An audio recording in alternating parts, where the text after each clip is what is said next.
palabra infierno no existe en los textos originales de la Biblia, ni en hebreo, ni en griego. Alguien la puso ahí, y hoy vas a descubrir quién y por qué. Vamos a ver 4 palabras que se tradujeron como infierno, y cómo el miedo se terminó convirtiendo en la herramienta de control más eficiente de la historia. Y un secreto que casi nadie sabe, que Jesús literalmente compró: el infierno. Soy Bastián Ángel. Si eres de los que cuestionan, de los que no se quedan con lo que les enseñaron en la iglesia, bienvenido. Este es tu lugar. Si buscas la palabra infierno en tu Biblia, lo más probable es que la encuentres, tanto en el Antiguo Testamento como en el Nuevo, incluso en boca de Jesús. Pero esto, a pesar de que no se encuentra en ningún manuscrito original. No está en los rollos del Mar Muerto. No está en el texto masorético hebreo. No está en los papiros griegos del Nuevo Testamento. Lo que tú estás leyendo cuando lees infierno en tu Biblia es una decisión de traducción. No es una revelación divina, sino una elección humana, con nombre, con fecha, pero cuyas consecuencias todavía estamos cargando a día de hoy. Para entender cómo pasó eso, tenemos que empezar por el principio, por las palabras originales. Y la primera es Seol. Seol no es la tumba. Eso es importante. La tumba en hebreo es Kever. Es donde va el cuerpo, el lugar físico donde se deposita el cadáver, la tumba.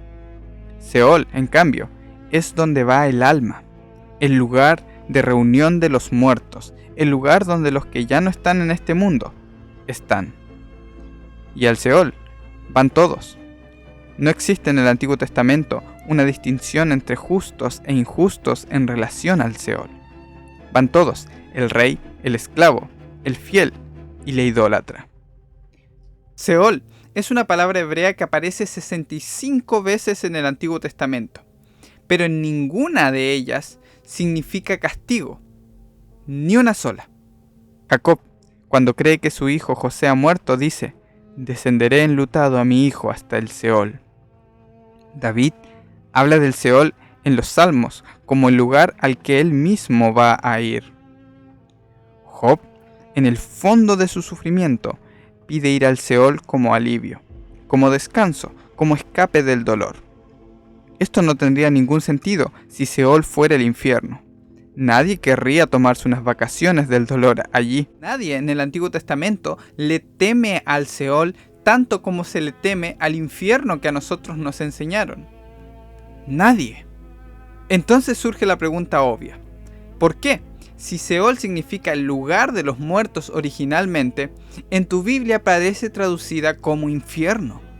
Para entenderlo, avancemos un poco más en el tiempo. Hades. Siglo III a.C.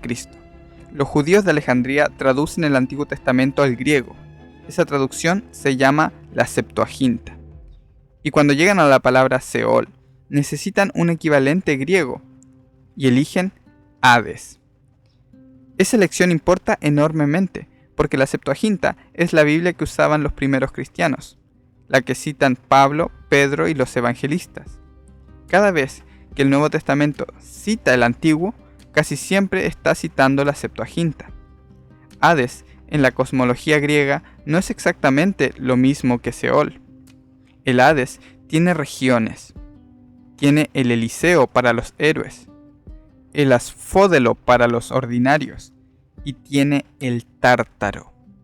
El Tártaro, en la mitología griega, no es simplemente un lugar de castigo, es la prisión de los titanes, los dioses primordiales derrotados por Zeus, encadenados en las profundidades más oscuras del inframundo, para que no pudieran escapar ni volver a hacer daño. En 2 de Pedro 2:4, Pedro, quien es un judío, está tomando una imagen prestada deliberadamente de los griegos para hablar a una audiencia grecorromana, y lo hace usando la palabra tártaros, que en tu Biblia está traducida como infierno, haciendo referencia al lugar al que fueron arrojados los ángeles caídos. Si te das cuenta, es la misma idea de los titanes encerrados en las prisiones de oscuridad, en el Tártaros. Cuando ese pensamiento griego se fusiona con la teología judía, las categorías se mezclan. Y ese fue el primer escalón cultural que nos acercó al infierno. Hay un texto que muestra esta traducción de forma muy evidente. Salmo 16:10 dice en hebreo: No dejarás mi alma en el Seol, ni permitirás que tu santo vea corrupción.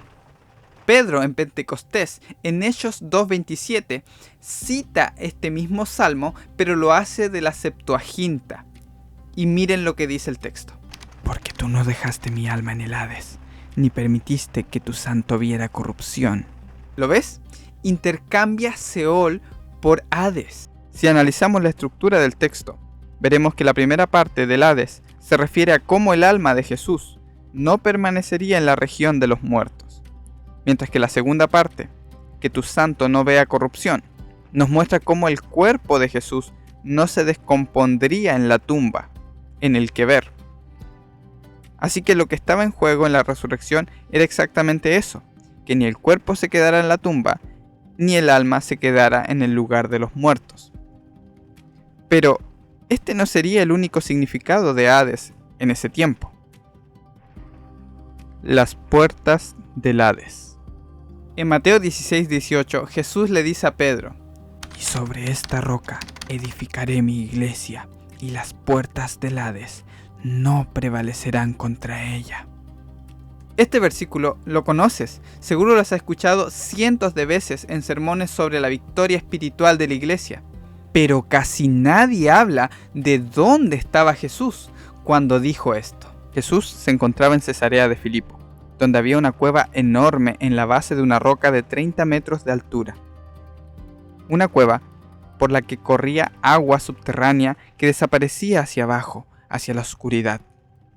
Esa cueva era conocida en todo el mundo antiguo como la entrada al inframundo, la puerta del Hades. Ahí se adoraba a Pan, el dios griego mitad hombre, mitad cabra. El lugar se llamaba Panías. Y en esa cueva la gente arrojaba sacrificios al agua creyendo que llegarían directamente al mundo de los muertos. Era el lugar más asociado con la muerte, con lo oscuro, con lo demoníaco en toda la región. Jesús lleva a sus discípulos específicamente ahí. No es casualidad, no es que se les ocurrió pasar y pararon allí.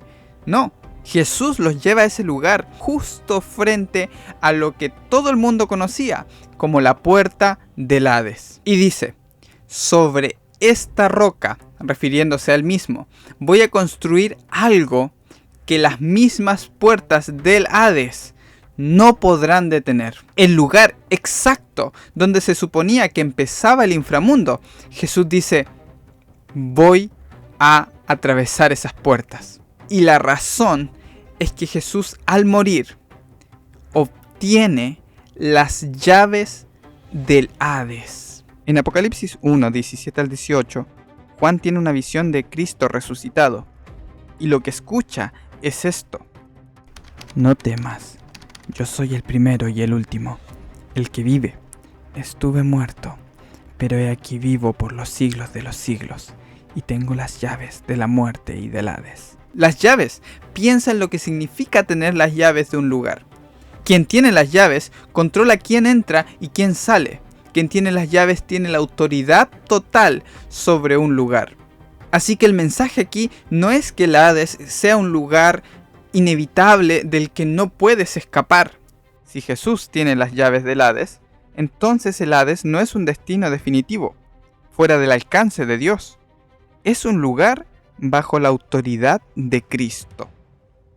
Jesús dice: yo tengo las llaves. Yo puedo sacarlos de ahí. Yo puedo liberarlos. Jesús está diciendo que Él puede abrir las puertas del Hades. Esto es teológicamente enorme, pero también está completamente ignorado por todas las iglesias que buscaron usar el infierno para mantenerte a raya. En el caso del Hades, Jesús está diciendo: ya no más. No tienes nada que temer. Soy tu Salvador hasta lo sumo, más allá, incluso de la muerte. Seol no es el infierno. El Hades no lo es. Incluso Jesús tiene las llaves de ese lugar. Pero todavía no llegamos a una palabra que Jesús incluso usó 12 veces, pero que tiene coordenadas, dirección y que lo puedes encontrar en Google Maps. Eso en la siguiente sección. Gehenna, el infierno de Jesús.